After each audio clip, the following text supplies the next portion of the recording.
I'm Pastor Jeff Muchow. I've been a pastor for close to 30 years, and I'm here to talk about my play I wrote called The Happiest Search.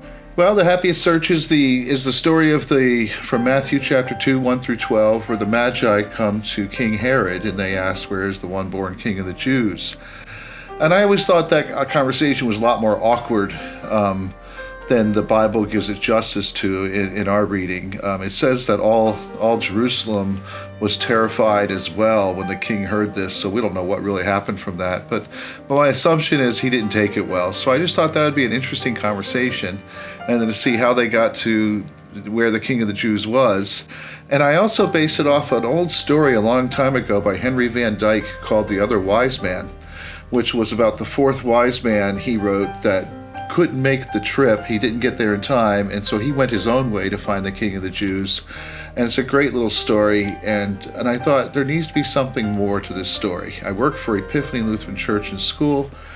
Nobody understands what Epiphany really is. They throw the Magi in with the shepherds because they have enough boys to fulfill that role, and that's really not what the Magi were. They were a unique kind of entry of the Gentiles into the world of what God was bringing, his kingdom.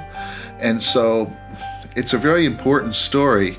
And I just thought I'd flesh it out. And from here, I'm going to do something unique from this play, hopefully, if it goes well, is we're gonna try to flesh out exactly why these Magi picked the gifts they did and why they make the trek they make. It's to bring in the Christmas celebration and also to present something that's unique about Epiphany. Maybe this will open the door for some people to try some unique things with us and try to get the gospel out in a unique way in our community.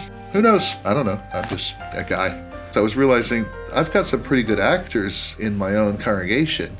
And why am I not making use of them? And you know, sometimes we throw things at kids. We want them to help with the food pantry, which is wonderful. But there are some kids that would rather not do that stuff, but they want to still do something that shows Jesus. And so maybe this is just one way that we can get those kids plugged in. Let me say this as well. The energy is really cool because these kids, as they've gone off to other schools as well, by pulling them into this production, it's reacquainting old friendships and restoring some things and the spirit. I've got this spirit. When you ask how the kids are working, they realize it's about something bigger. And it's fun to watch this because a lot of people don't think these kids have that in them, but they do. And I'm watching it, and it looks like this is something they really want to do. So let's make it happen. And so you want everyone to show up. As many as want to come, and if you're in doubts about it, then come on Monday night and take a gander at it. It shows for 4 times on Monday night from 6 to 8, and on each half hour we're going to start.